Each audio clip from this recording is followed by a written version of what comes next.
Episode keempat, Malam Anugerah.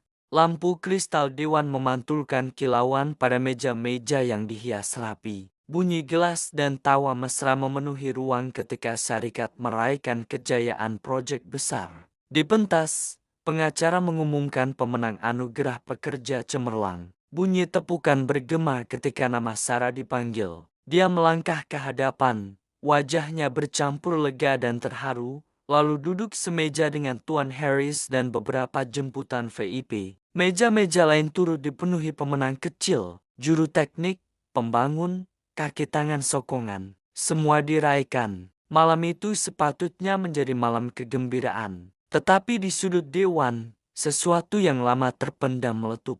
Aina berdiri, wajahnya merah, tangan menggenggam pinggan kecil sehingga jari-jarinya pucat. Dia melangkah ke arah pentas. Suara yang mula-mula bergetar menjadi keras. Kau tak layak, Sarah. Kau ambil idea aku. Kau curi kerja aku. Tapi kau yang ambil kredit. Perbualan di meja berhenti. Lagu latar terhenti seolah dewan menahan nafas. Beberapa party paper yang belum meletup jatuh ke lantai. Bunyi kecil itu seperti gema kecanggungan. Semua mata tertumpu pada dua sahabat yang kini bertukar menjadi musuh di hadapan khalayak. Sarah bangun, matanya berkaca tetapi suaranya tegas. Ain, itu tidak benar. Kita pernah bincang, tapi aku yang bentangkan dan uruskan implementasi. Aku kerja keras. Kau tidak terlibat langsung. Aina tidak lagi mampu menahan. Air mata mengalir, kata-kata berubah menjadi tindakan. Satu tamparan mendarat di pipi Sarah. Reaksi datang sekelip mata. Sarah menampar kembali. Mereka mula bertumbuk dan kemudian saling menarik rambut. Rambut yang dari siang tadi dihias rapi di salon dengan kos yang mahal kini kusut masai, seolah-olah pemiliknya hilang akal. Suasana yang pada mulanya meriah berubah menjadi hening yang canggung. Beberapa tetamu terkejut. Ada yang berdiri, ada yang hanya memandang tanpa berani campur tangan. Tuan Harris, yang duduk di meja pemenang bersama Sarah, segera bangun. Dia melangkah pantas ke arah mereka. Suaranya tegas memecah kekalutan. Cukup, hentikan sekarang. Dan dengan bantuan beberapa pegawai keselamatan, dia memisahkan kedua-dua wanita itu. Pengacara Cuba menenangkan hadirin. Musik dipasang semula.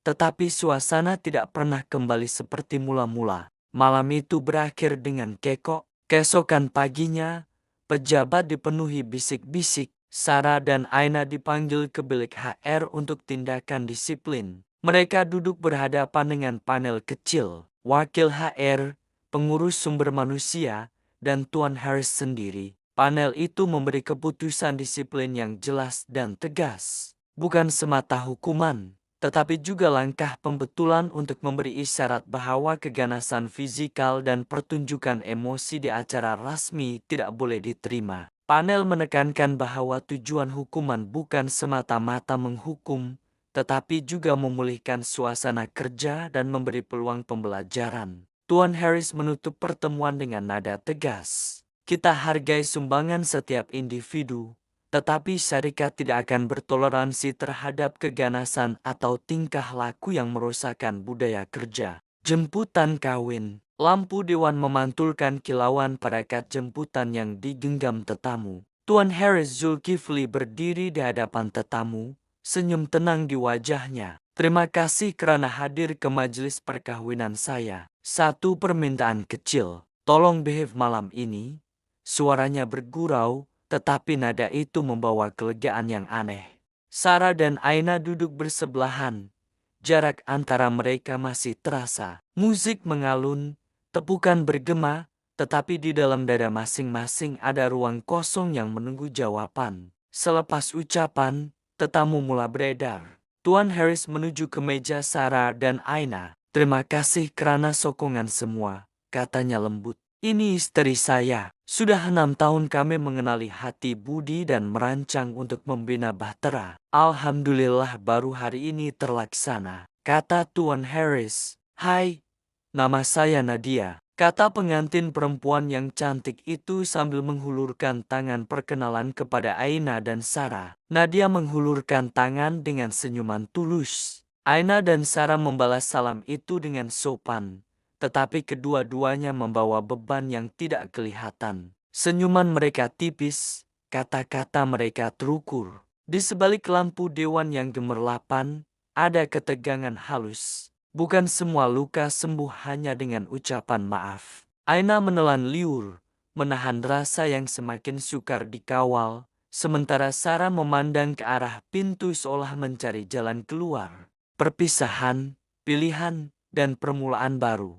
Aina menerima surat tawaran pada suatu pagi hujung bulan. Surat tawaran dari sebuah syarikat servis otomotif besar di bandar lain terlipat rapi di mejanya. Sejak peristiwa hitam itu, hati Aina sudah tertutup untuk kembali bekerja di syarikat itu, apatah lagi bertentang mata dengan Tuan Harris. Tawaran kerja baru menawarkan gaji lebih lumayan, tanggung jawab lebih besar, peluang untuk memimpin bengkel sendiri. Semuanya seperti jawaban kepada kerja keras yang selama ini tidak banyak dipuji. Dia menulis email perpisahan yang ringkas tetapi penuh hormat, mengatur pertemuan terakhir dengan rakan-rakan bengkel, dan mengemas kotak kecil yang menyimpan keychain planet yang sudah pudar warnanya. Di hari terakhirnya di syarikat itu, Aina berjalan ke meja Sarah. Mereka berdiri sejenak.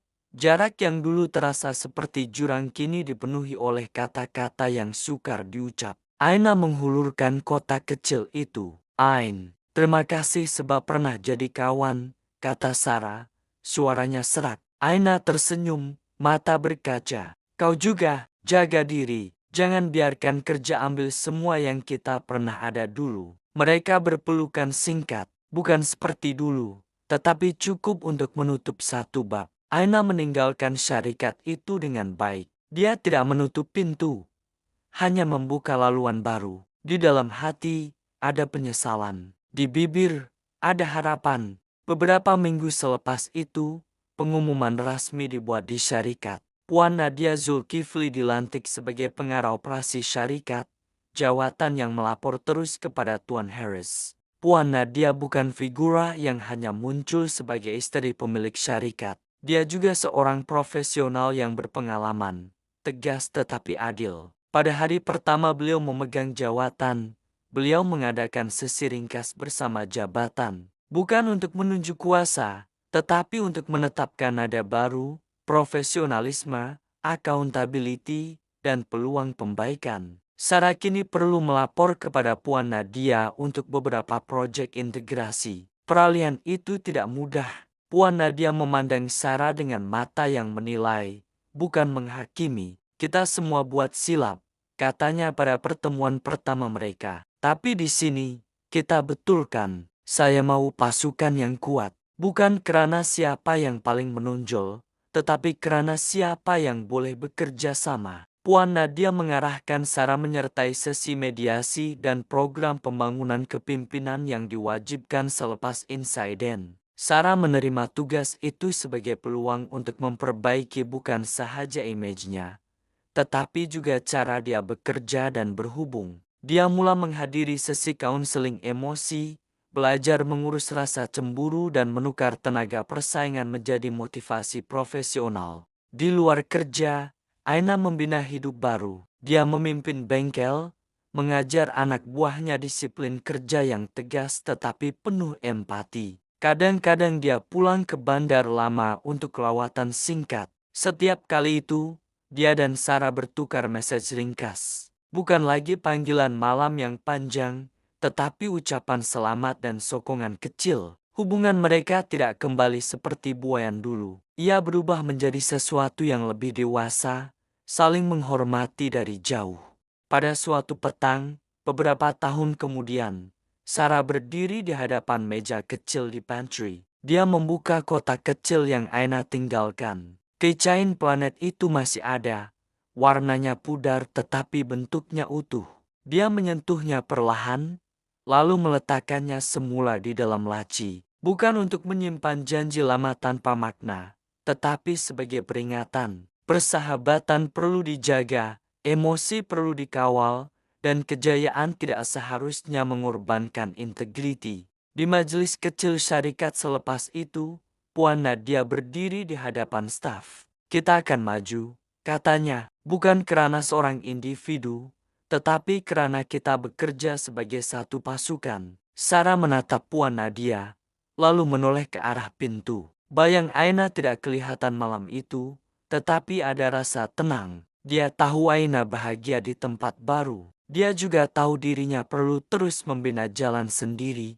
Bukan semua persahabatan kembali seperti sedia kala, tetapi ada ruang untuk penebusan dan pertumbuhan. Kadang-kadang, perpisahan bukan pengakhiran mutlak, tetapi permulaan cara hidup yang lebih matang. Kecain planet itu tetap di situ, bukan sebagai janji kosong, tetapi sebagai tanda bahwa memori boleh menjadi guru, bukan beban. Kehidupan memberi peluang kedua, kepada persahabatan, kepada kerjaya, dan kepada diri sendiri. Tetapi peluang itu memerlukan kejujuran, pengurusan emosi, dan keberanian untuk berubah. Tamat.